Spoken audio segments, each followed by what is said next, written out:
Bonjour, bienvenue à tous et à toutes pour ce premier Indie Club de 2024. Déjà, je vous souhaite une bonne année.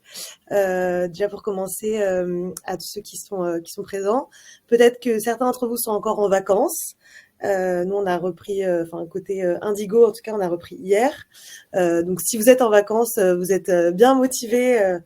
Et en tout cas, ça fait plaisir parce que vous êtes quand même assez nombreux pour un 4 janvier. Et bienvenue du coup pour ceux qui sont à leur premier Indie Club. Vous allez voir, ça passe assez vite, c'est assez concret et c'est surtout l'occasion pour vous de poser un maximum de questions, même si le sujet de la CSRD est hyper complet. Donc on va avoir 2 épisodes, donc un aujourd'hui et un la semaine prochaine, le 12 janvier. Donc peut-être que surtout sur le passage à l'action, là on va un peu remettre les bases du sujet et les nouveautés, mais la partie vraiment plutôt passage à l'action sera dans la deuxième partie la semaine prochaine. Donc ne soyez pas frustrés, il y aura en tout ça fait quand même 1 heure dédiée au sujet et peut-être qu'on aura d'autres sujets en 2024 en fonction de vos besoins.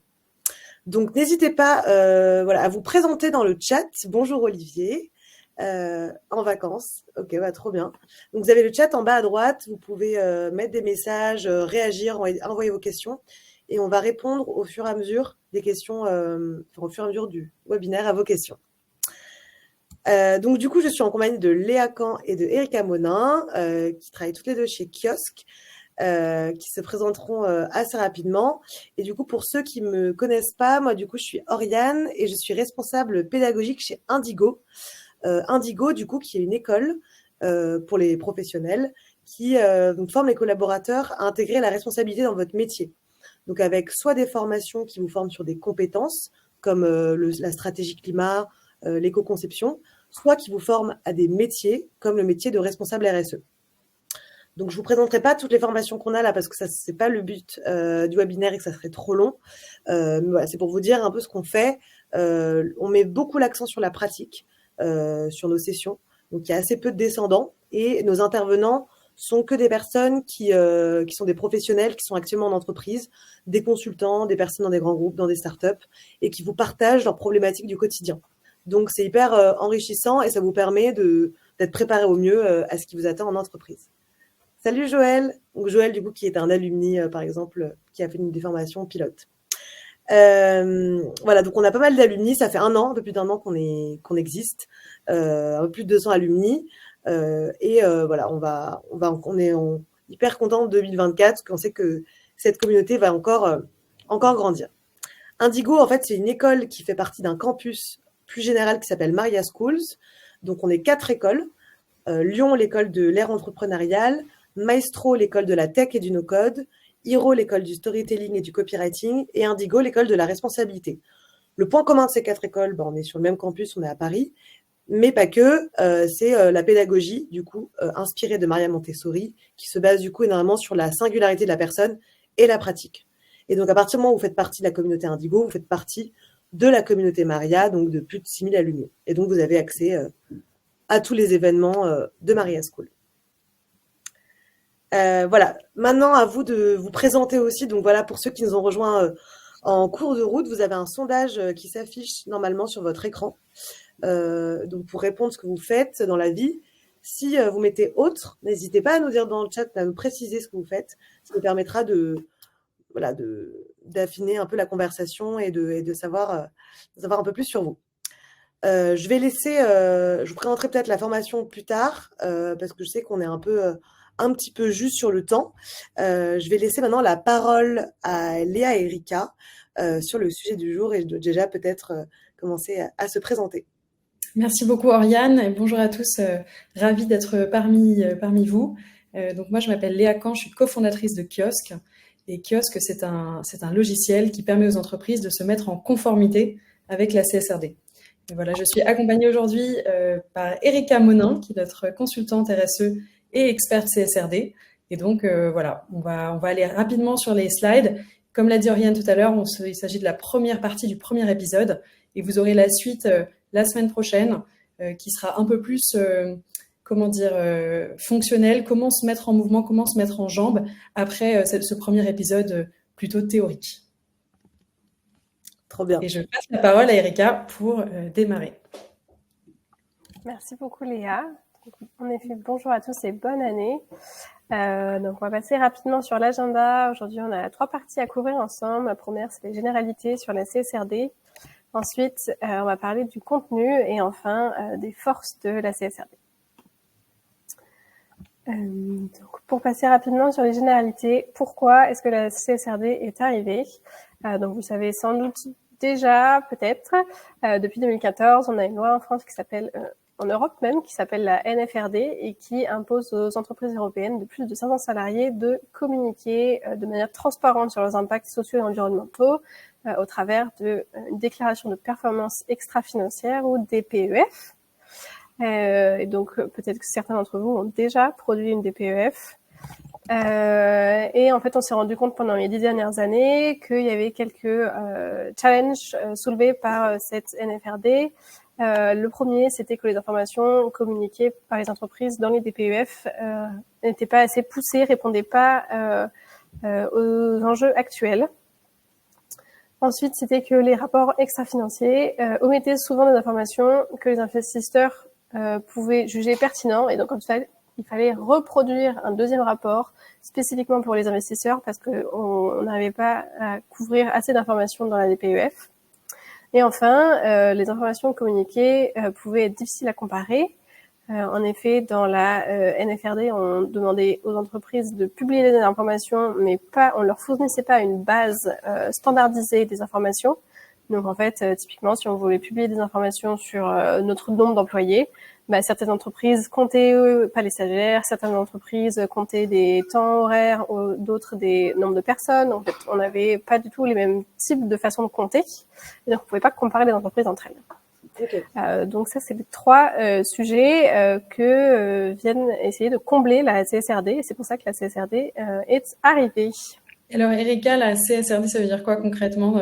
C'est quoi l'acronyme? Alors l'acronyme CSRD, donc pour tout le monde, c'est la Corporate Sustainability Reporting Directive. Donc c'est la directive qui nous demande de donner des informations sur notre durabilité d'entreprise. Très clair. Et la NFRD, du coup, n'existe plus? Et la NFRD, du coup, n'existe plus. Elle a été révoquée et remplacée par la CSRD au 1er janvier 2024. Donc, vous n'avez pas besoin d'apprendre l'acronyme puisqu'on va plus utiliser. Comme ça, on va se focus sur la CSRD.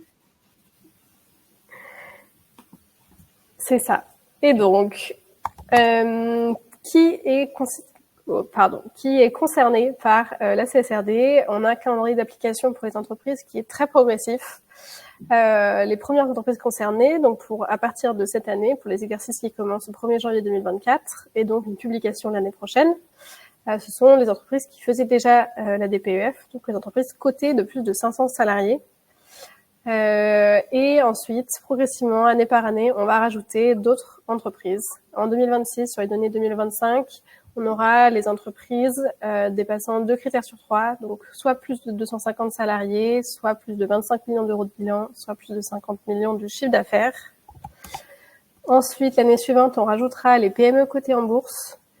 Et enfin, plus lointain, on rajoutera les entreprises non européennes qui réalisent au moins 150 millions de chiffre d'affaires sur le marché européen. Une question qui revient souvent. Pardon. Une question qui revient souvent, et on a eu la réponse dans la transposition de la CSRD dans le droit français qui est sortie au mois de décembre. C'est est-ce que si je suis une filiale, je dois publier ou est-ce que c'est au niveau groupe? Et donc la réponse est que la publication est attendue au niveau du groupe, donc pas au niveau de la filiale. Cependant, on va avoir beaucoup de filiales qui vont réaliser volontairement l'exercice parce que des entreprises concurrentes le réalisent. Et de toute façon, pour pouvoir que mon groupe fasse l'exercice, il faut que mes filiales fassent remonter des informations. Donc, le sujet concerne aussi les filiales, même si c'est pas elles qui vont publier en dur le rapport. Donc, si je comprends bien, on peut avoir un rapport unique pour le groupe, mais on va souvent avoir besoin de faire remonter les données au niveau de la filiale. Exactement. Et consolider niveau groupe. Ok. Et donc, on sait par exemple combien d'entreprises ça concerne pour la collecte du coup de 2024 pour du coup les déclarants 2025.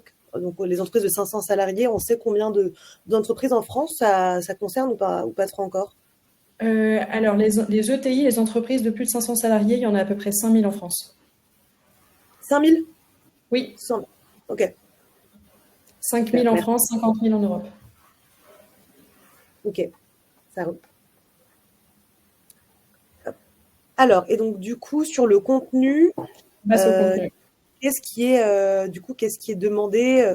Enfin, du coup, l'avantage de la CSRD, c'est que du coup, ça met tout le monde à la même page et que ça va aussi, je pense, simplifier l'exercice du reporting. Mais du coup, en soi, qu'est-ce qu'on va demander à ces entreprises? Alors, en effet, ça va mettre tout le monde sur la même base. Ça va pas forcément le simplifier parce que vous allez voir, le contenu est assez demandant, exigeant pour les entreprises. Donc, petit aperçu de la trame de la CSRD. La CSRD, c'est un ensemble de 12 documents, 12 ESRS, des standards de reporting, qui décrivent quelles sont les informations à publier. Et donc, ces 12 CESRS, on en a 2 thématiques, qu'on dit cross-cutting standards en anglais, 2 généraux, qu'est-ce que je raconte 2 standards généraux, cross-cutting standards, le SRS 1 qui est un peu une mise en jambe, bienvenue dans la CSRD, et le SRS 2 qui demande aux entreprises de déjà considérer certaines informations à publier obligatoirement pour toutes, à savoir des informations obligatoires sur la gouvernance, l'acronyme GOV que vous retrouverez, des informations obligatoires sur la stratégie et le business model de l'entreprise, l'acronyme SBM, et enfin des informations sur l'analyse d'impact ou analyse de double matérialité, et on utilisera l'acronyme IRO pour impact, risque et opportunité. Et quand Donc tu voilà, dis, c'est le SRS. quand tu dis 2 standards, c'est dans un premier temps, on va demander ça, ou c'est, comment ça se traduit? Ouais, en fait, ce que j'entends par standard, c'est un document, une norme. Ok. Si je reviens juste en arrière. Donc en fait, je suis passée très vite, mais je reprends le temps. La CSRD, c'est 12 documents qui contiennent tous des informations différentes et qui vont nous dire quelles informations on doit publier. Il y a Ok. 2 standards généraux, en jaune en haut, et ensuite on a 10 standards thématiques sur les thématiques de l'ESG. Ok, très clair. Alors, on a une question de Thibaut, 2 questions de Thibaut. Peut-être répondre au fur et à mesure. Concernant la Suisse, est-ce que les entreprises suisses sont concernées du coup par la CSRD, puisque donc elles font, si une filiale française appartient à un groupe suisse, est-ce que la filiale est concernée? Je pense que Léa va répondre dans le chat pour qu'on puisse avancer sur les slides, mais effectivement, absolument Thibaut. Si tu as d'autres questions, je réponds directement dans le chat. Et pareil, du coup, dans l'onglet questions, il y avait une question de Mathilde, je te laisse répondre sur les SAS. Est-ce qu'elles sont concernées ou pas? Ça marche, je vous réponds directement dans le SAS pour pas perdre de temps. Merci. Donc ça, c'est pour les 2 standards généraux, et je vous présente rapidement les 10 standards thématiques, topical standards, qui sont répartis donc en environnement social et gouvernance. Donc en environnement, on en a 5, un sur le changement climatique, un sur la pollution, un sur l'eau et les ressources en eau, un sur la biodiversité et les écosystèmes, et un sur la matière et l'économie circulaire. Dans la thématique sociale, on en retrouve 4. Donc les plus communs, c'est les employés propres et les travailleurs sur la chaîne de valeur. Et la nouveauté de la CSRD, c'est le ESRS S3 et S4 sur les communautés affectées et les consommateurs finaux, qui sont pas toujours des thématiques qu'on prend en compte dans typiquement l'ISO 26000 ou qu'on demandait de prendre en compte dans la DPEF. Et enfin, le dernier standard, c'est sur la gouvernance, sur la conduite du business. Donc, ça va être toutes les questions de corruption notamment. Donc, voilà pour nos 12 standards qui définissent, donc à l'intérieur de ces 12 documents, on va retrouver quelles informations à publier. Et donc justement, quelles sont les informations à publier? Donc, un petit récap, on a une base obligatoire pour toutes les entreprises, à savoir la base qui est donnée dans l'ESRS 2 général. Et donc tout ce qui est dedans doit figurer dans votre rapport final. Donc à savoir toutes les informations sur la gouvernance, toutes les informations sur la stratégie et le business model et votre analyse d'impact. Et donc justement, sur cette analyse de double matérialité, on va en reparler juste après, mais le but final de l'analyse de double matérialité, c'est de définir quelles sont les thématiques qui sont pertinentes pour vous. Le mot consacré, c'est pas pertinent, c'est matériel. Donc, quelles sont les thématiques matérielles pour vous? Mais très concrètement, ça veut dire, est-ce que c'est un sujet important pour mon entreprise ou est-ce que je ne suis pas concernée par ce sujet? Dans ce cas-là, je n'en parle pas. Donc, c'est les deux cas. Je fais mon analyse de double matérialité. Si je trouve que le sujet est pertinent pour mon entreprise, je vais devoir aller rechercher dans le standard thématique associé. Typiquement, si je considère que la biodiversité, c'est un sujet pertinent pour mon entreprise, je vais aller voir l'ESRS biodiversité et qu'est-ce qu'on me demande de publier dedans. Et si le sujet n'est pas pertinent pour mon entreprise, il suffit d'expliquer pourquoi c'est pas pertinent et je passe tout cet ESRS à la trappe. Et tu peux juste rappeler peut-être la différence du coup entre la simple matérialité, enfin, qu'on est passé de la simple à la double matérialité, peut-être? Ouais, exactement. C'est ma slide suivante, la double matérialité. Elle prend de l'avance. Donc, la simple matérialité, c'était une façon qu'avaient les entreprises de sélectionner les sujets de l'ESG qui les concernent et de déterminer, bon bah voilà, ce sujet-là, c'est prioritaire pour moi, je vais le placer dans ma stratégie RSE pour l'année prochaine. Et donc là, la grande nouveauté de la CSRD, c'est cette double matérialité qui se décompose donc en matérialité d'impact, quels sont les impacts de l'entreprise sur son environnement, et en matérialité financière, comment est-ce que l'environnement de l'entreprise impacte sa performance financière.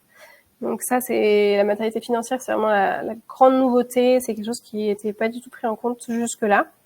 Et donc là, on va demander aux entreprises, très concrètement, de dire, bon, bah, voilà, quel est votre business model, quelle est votre chaîne de valeur. Sur cette chaîne de valeur, où sont les points où on va avoir des impacts sur l'environnement ou des risques financiers. Et en fonction des résultats de cette analyse, on va pouvoir déterminer, ah ben là j'ai un risque associé à la biodiversité, là j'ai un risque associé à l'économie circulaire, là j'ai un impact sur les travailleurs dans ma chaîne de valeur.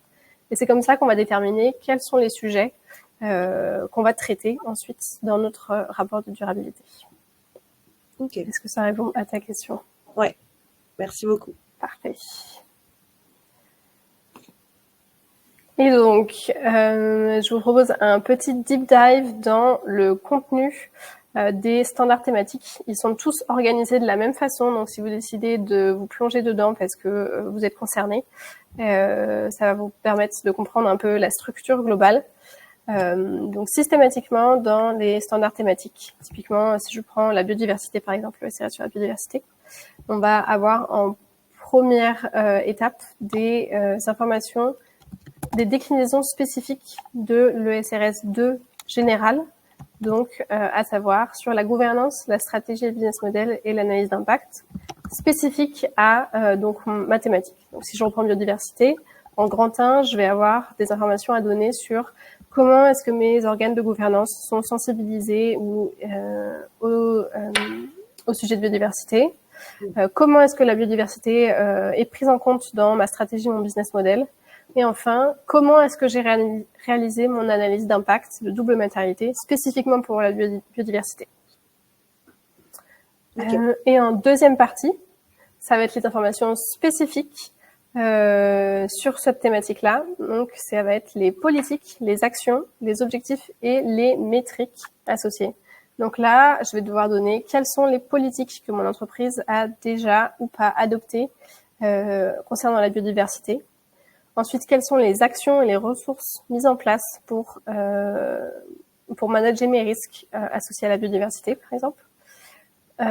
Ensuite, quels sont les objectifs que mon entreprise s'est fixés concernant ce sujet, donc là, toujours biodiversité. Et enfin, des informations quantitatives métriques spécifiques à chaque catégorie. Donc, par exemple, sur la biodiversité, ici, on va devoir donner, je sais pas, le nombre d'espèces invasives introduites à cause de mon activité sur l'année précédente, ou le nombre d'hectares convertis ou rendus à la nature dans la régénération, par exemple. Ok. Si voilà, je crois qu'il y a des. Non, c'est une question de Mathilde. Laisse-la y répondre. Sur comment on estime que c'est matériel. Est-ce que c'est pas limite de la CSRD si c'est les entreprises qui sont les seules à être juges de ça? Oui, tout à fait. Non, c'est une bonne question.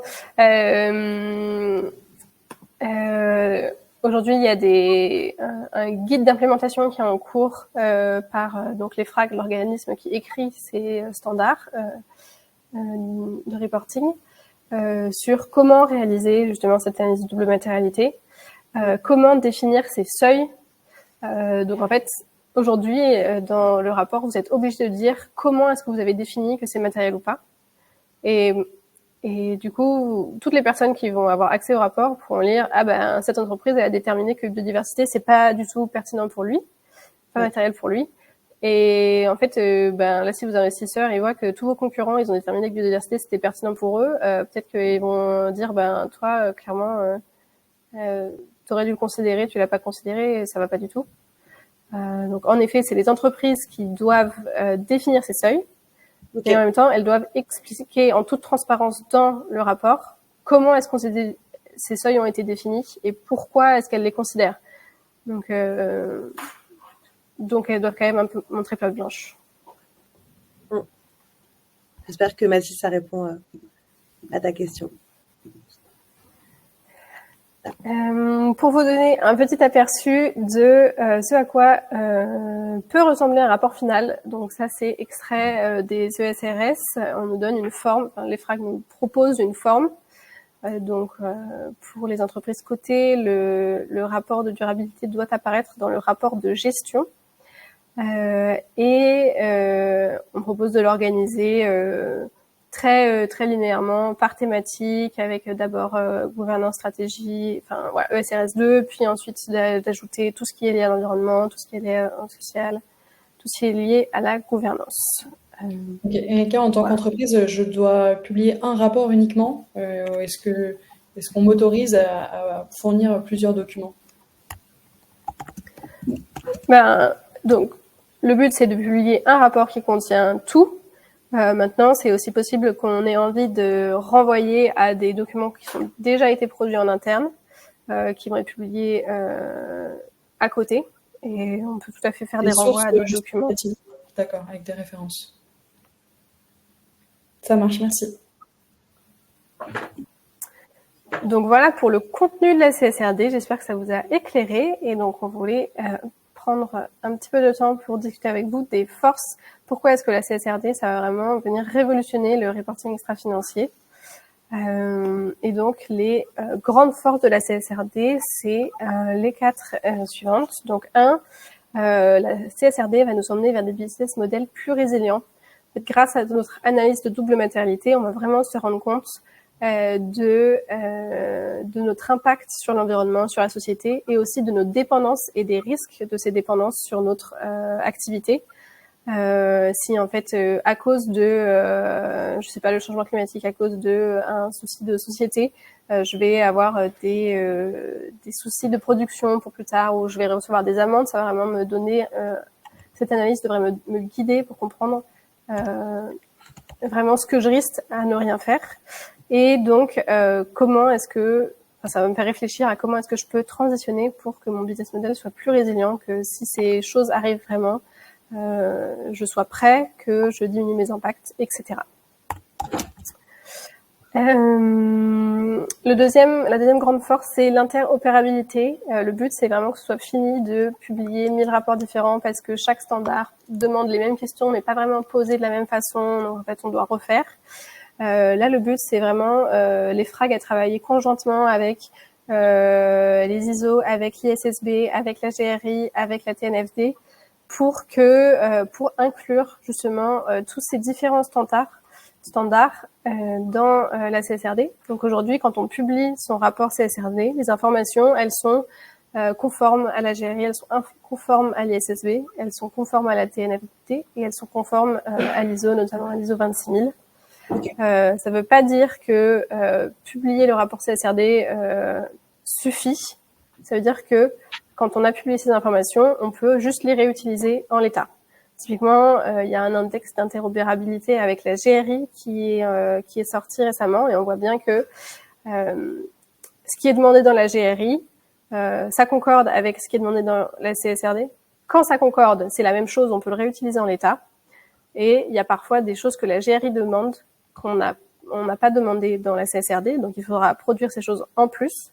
Mais en tout cas, les choses demandées concordent et on peut les réutiliser en l'état. La troisième grande force, c'est le périmètre de reporting qui est élargi. Donc on a vraiment beaucoup plus d'informations qui sont demandées dans la CSRD que ce qui était demandé dans la NFRD.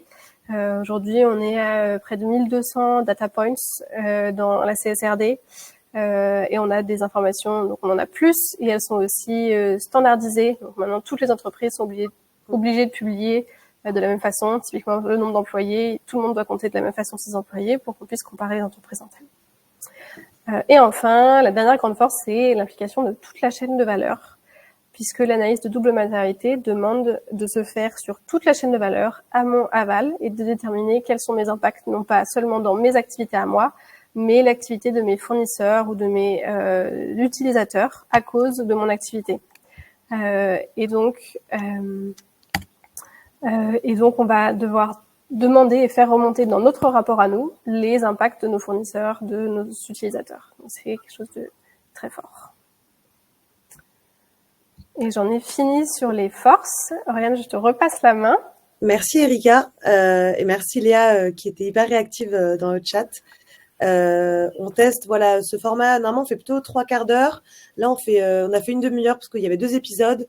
N'hésitez pas à nous dire si vous trouvez que vous préférez avoir 2 webinaires de 3 quarts d'heure ou après, je sais que c'est l'heure de déjeuner, donc c'est pour ça qu'on se dit qu'une demi-heure, ça peut être peut-être plus pratique pour vous et on a basculé aussi sur le format midi et demi, 13 heures. Parce que je me suis dit que ça vous laissait peut-être le temps de vous connecter, de finir ce que vous aviez à faire. Donc voilà, on est hyper à l'écoute de vous, donc n'hésitez pas à nous dire ce que vous préférez ou pas. C'est pour ça que j'ai posé aussi la question dans le chat. Pour ceux qui ont envie de se former plus généralement sur le sujet de la stratégie climat, donc qui inclut le sujet de la réglementation des normes et donc de la CSRD. N'hésitez pas en tout cas à m'ajouter sur LinkedIn ou on peut échanger après à la suite du webinaire pour que je vous en dise plus sur la formation pilote de la stratégie climat qui est une formation qui s'étale sur 7 semaines, donc qui est relativement courte et qui vous permet du coup d'apprendre à mettre en œuvre un plan climat et à le mesurer dans une entreprise ou chez le client si vous êtes plutôt sur une offre de conseil.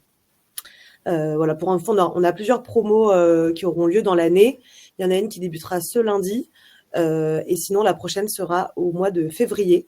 Et si vous voulez en savoir plus, voilà, je sais que Yanis vous a partagé la brochure dans le chat si vous voulez un peu plus creuser le sujet. Et aussi, autre chose que je voulais vous dire, oui, pour les événements du coup à venir, si vous voulez déjà vous inscrire dès maintenant à l'événement qui aura lieu avec du coup encore Léa et Erika la semaine prochaine, vous pouvez vous y inscrire, il est sur le Meetup. Donc Yanis va vous le partager également. Comme ça, vous êtes déjà inscrit d'office et ça sera aussi du coup sur le même format de 12h30, 13h. Et je vais rajouter d'autres événements pour le mois de janvier. Donc, comme ça, vous serez tenus au courant via ce groupe.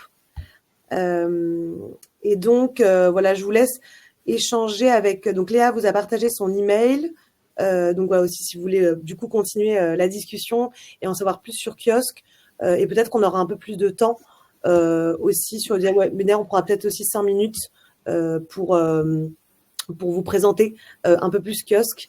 Comme ça, vu que là, c'était le premier épisode. Comme ça, si vous avez des questions peut-être sur la plateforme plus en détail, ça sera aussi l'occasion d'en parler. Voilà. Je vous laisse votre pause déjeuner. Merci beaucoup Léa et merci Erika, c'était hyper riche. Et on se retrouve du coup la semaine prochaine. Alors on a juste une dernière question de Mathilde, le reste du monde pousse l'ISSB. Est-on sûr que la CSRD va gagner? Une dernière question, est-ce que la CSRD va gagner? Une question assez complexe à répondre en quelques secondes. Nous, on croit très fort en la CSRD.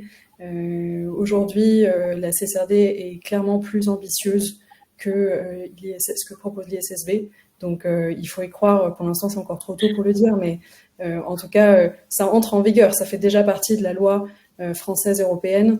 Donc, voilà, on a vraiment une longueur d'avance. Les entreprises internationales basées en France, en tout cas certaines, vont devoir aussi se mettre en conformité avec la CSRD. Donc nous, on pense que ça va être vraiment comme RGPD, ça va se démocratiser très vite. Merci Léa. Merci à toutes. Bonne journée et à la semaine prochaine alors.